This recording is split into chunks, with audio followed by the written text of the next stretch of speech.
Vamos a continuar con el séptimo punto. Manifestaciones dermatológicas de la mucopolisacaridosis a cargo de Manuel Alejandro Morales, médico interno de 12º semestre de la Universidad Militar Nueva Granada y miembro activo del Grupo de Interés de Genética y Genómica de la Universidad Militar Nueva Granada.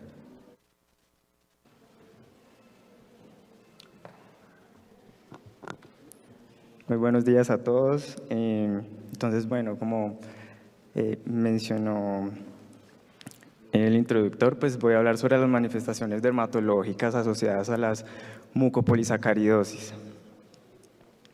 Los objetivos de esta charla básicamente van a ser pues, identificar las manifestaciones que se han descrito en la literatura, que a pesar de que son pocas y hay de hecho poco escrito, no quiere decir que no sean importantes. Entonces eso sería el siguiente punto a tratar en esta presentación, porque a pesar de que es poco lo que se sabe, no quiere decir que no sea relevante en el diagnóstico y la sospecha clínica de este tipo de enfermedades.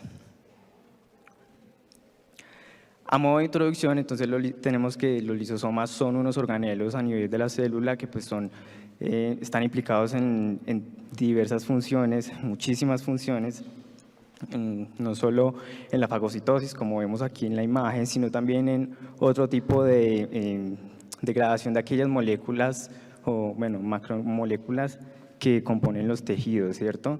Entonces, básicamente son unos organelos bastante importantes porque se caracterizan por tener muchas hidrolasas, y esas hidrolasas ácidas son aquellas que van a degradar ese tipo de componentes senescentes en la célula. Entonces, cuando hablamos de una enfermedad de depósito lisosomal, de pronto para los que no estuvieron antes en estas charlas, son aquellas enfermedades en las cuales algún tipo de esa enzima pues está deficiente, por lo tanto va a conllevar a una acumulación de las moléculas que se degradan. Entonces, en este caso, pues vamos a hablar de mucopolisacáridos, es decir, los glucosaminoglicanos. Entonces, en términos generales, las mucopolisacaridosis son un espectro clínico de muchísimas enfermedades y van a ser clasificadas en función no solo a las manifestaciones clínicas, sino también en el tipo de enzima la cual falta. Entonces, perdón, yo pongo el puntero. Entonces, en términos generales, la mayoría de mucopolisacaridosis van a ser de un patrón de herencia autosómico recesivo. Sin embargo, pues tenemos aquí señalado la mucopolisacaridosis tipo 2 o el síndrome de Hunter, en la cual pues esta va a ser como la única que está ligada al cromosoma X. En términos generales, entonces vemos que la mucopolisacaridosis tipo 1 se divide en tres dependiendo de la severidad del fenotipo, y vemos también que eso se da por diferentes, una sola mutación en la enzima, pero de diferentes grados. Entonces las manifestaciones van a estar correlacionadas con el grado de función que tenga la enzima, pues siendo el más severo el síndrome de Hurler y el menos severo el síndrome de Hurler-Sky. Tenemos la mucopolisacaridosis tipo 2, que también va a estar clasificada según la severidad, pero hay otros tipos de mucopolisacaridosis, como vemos aquí, que son las tipo 3, la enfermedad de San Filipo, la cual van a haber diferentes enzimas que van a estar mutadas, pero que van a dar un fenotipo que va a ser bastante similar. Entonces, en resumen, básicamente esos van a ser como los criterios por los cuales se van a dividir este tipo de patologías. Y bueno, un poquito como para contextualizarnos, los mucopolisacáridos, que pues se llamaban así anteriormente, pero ahora se conocen más bien de forma apropiada como glucosaminoglicanos, son unas moléculas las cuales van a estar compuestas por el ácido hexurónico o ácido hidurónico asociado a una hexosamina con un grupo sulfato. Entonces, pues tenemos diferentes tipos, está el heparansulfato, el queratansulfato, el dermatansulfato, el condroitinsulfato y también el ácido hialurónico. Estas moléculas pues se van a encontrar a nivel de muchísimos tejidos, específicamente hablando en la piel, a nivel de la dermis, y pues van a estar asociadas como componentes de los proteoglicanos. Entonces, para antes de hablar de todas las manifestaciones cutáneas, pues traes unas tablas resumidas sobre las manifestaciones sistémicas. Entonces, en el grupo de las mucopolisacaridosis tipo 1, vamos a ver principalmente los rasgos fenotípicos como la facie tosca, unas dismorfologías de las cuales más adelante voy a hablar, también trastornos musculoesqueléticos, vamos a ver también compromiso neurológico, también a nivel cardiovascular y articular. Ya cuando hablamos de las mucopolisacaridosis tipo 2, pueden ser muy similares a las tipo 1, vamos a ver que hay ciertos diferenciales y que tienen que ver bastante con la piel, y las tipo 3 se caracterizan más por un compromiso neurológico. Las tipo 4 van a incluir más que todo anormalidades musculoesqueléticas. La tipo 6 también puede tener ciertas dismorfologías, son mucho menos acentuadas. Tipo 7, muchos de estos pacientes fallecen por un hidrops fetalis in útero. Y la tipo 9, que es una enfermedad ultra rara, se va a caracterizar por más manifestaciones óseas. Entonces, comenzando con las manifestaciones fenotípicas usuales, vamos a ver que estos pacientes se caracterizan por tener una facie tosca. Esa facie tosca, pues, dicen en la literatura que es un término que no se debe utilizar, o bueno, se debe utilizar de forma con precaución, es más que todo un término clínico, no se debe utilizar con los familiares de los pacientes porque muchos lo consideran como un término peyorativo.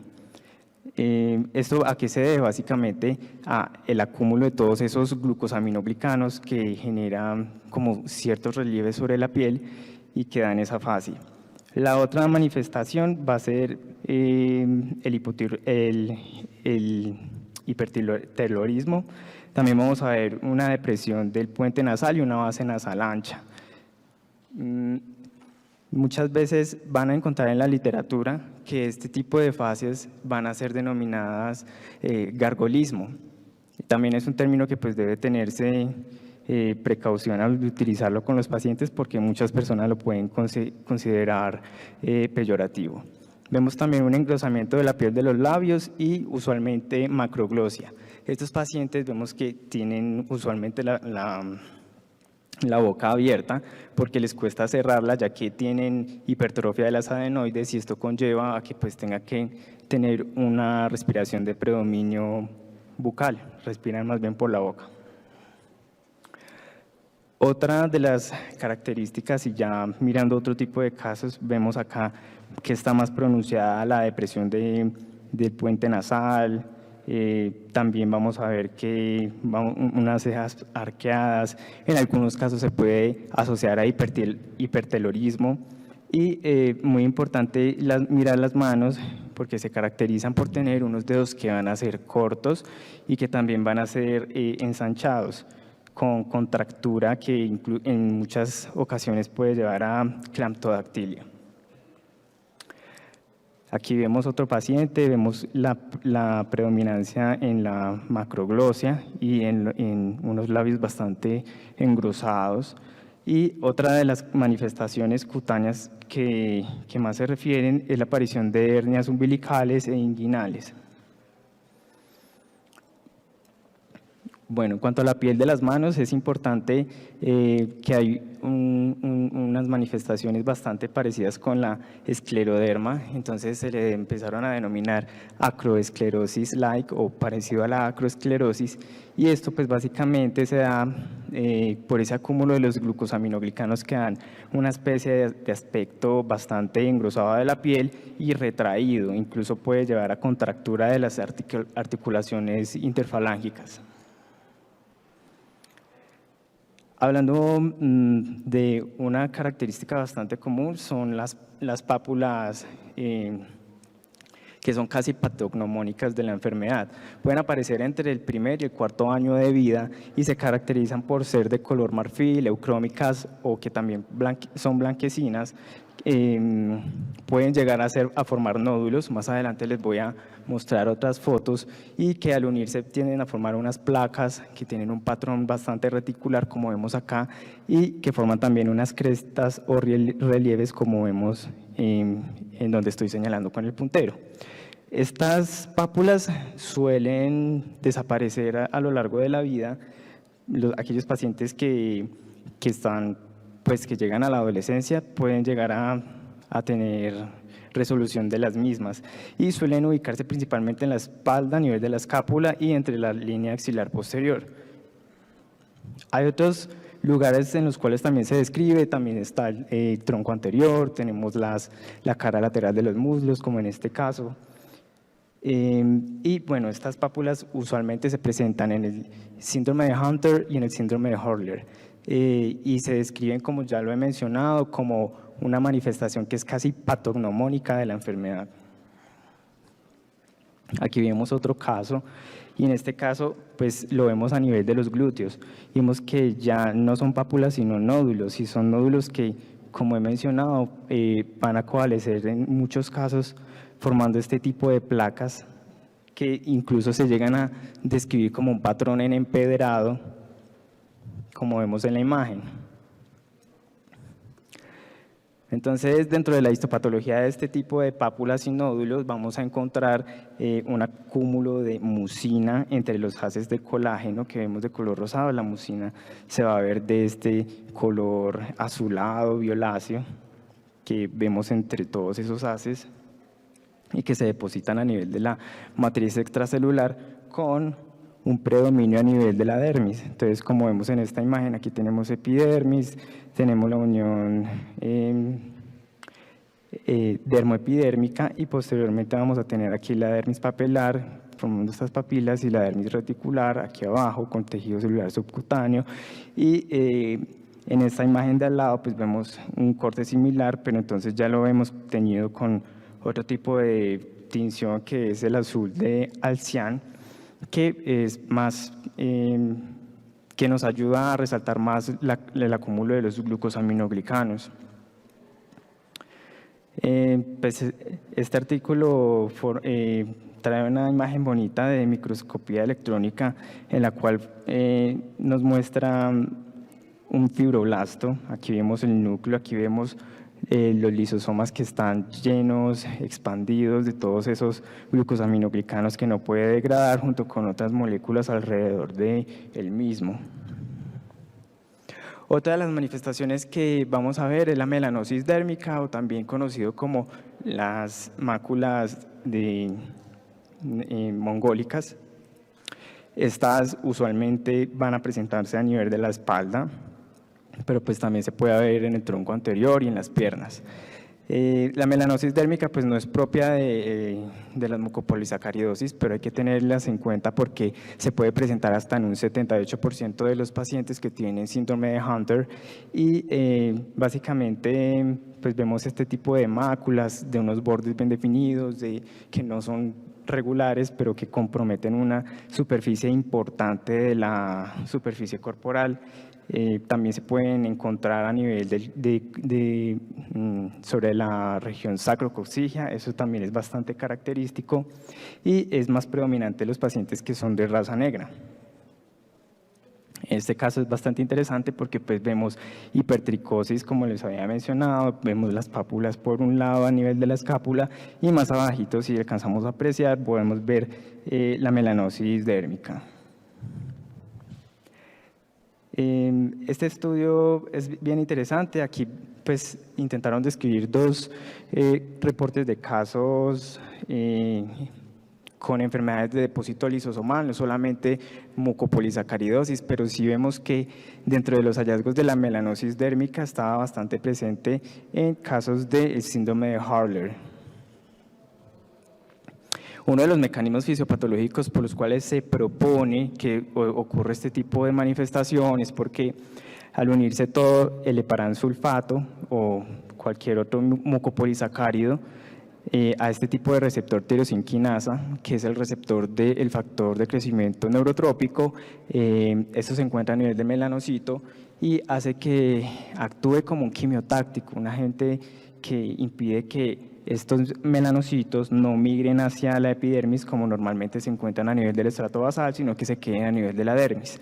Entonces eso es lo que se propone que es como el mecanismo en términos generales que conlleva que se dé la melanosis dérmica.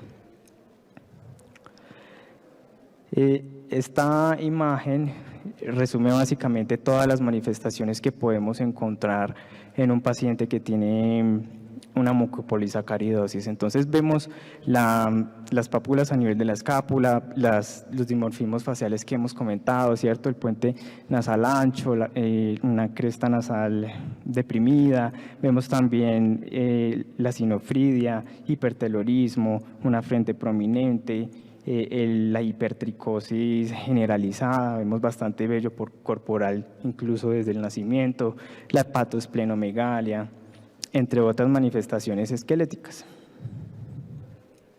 Hay también reporte de apenas 2 casos en el que se menciona pues, la mucopolisacaridosis tipo 4 asociada a telangiectasias en el rostro, pero pues no especifican más hallazgos. Bueno, entonces traje esta tabla que la saqué de un artículo bastante reciente, o bueno, de 2020, en la cual se habla sobre el diagnóstico de las mucopolisacaridosis en términos de la sección pues, de sospecha clínica.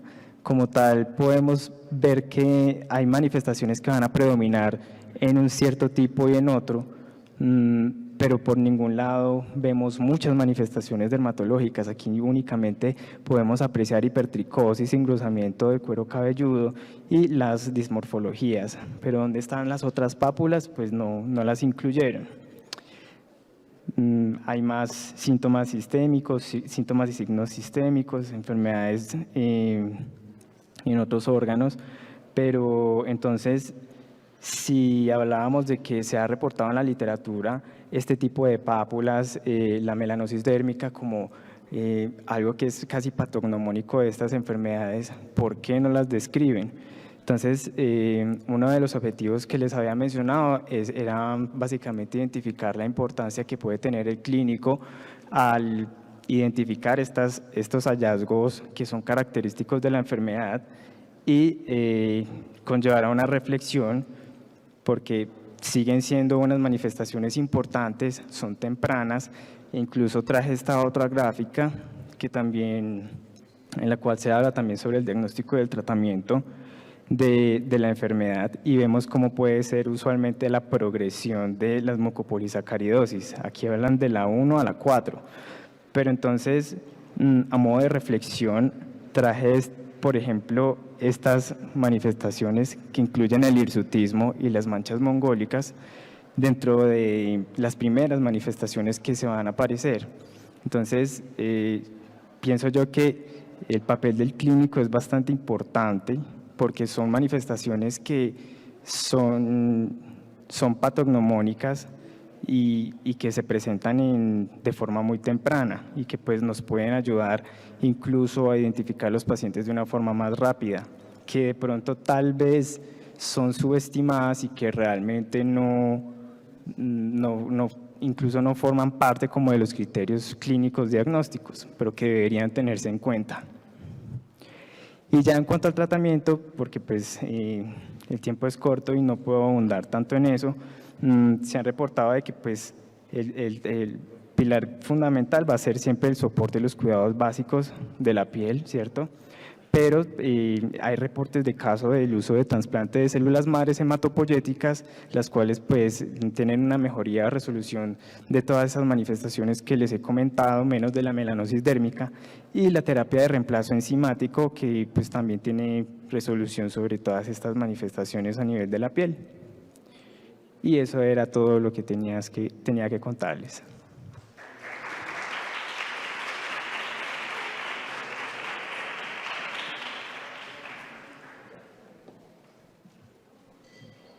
Manuel, muchas gracias. Quedamos pendientes si alguien en el auditorio o alguno de los que está en Zoom tiene alguna pregunta para Manuel.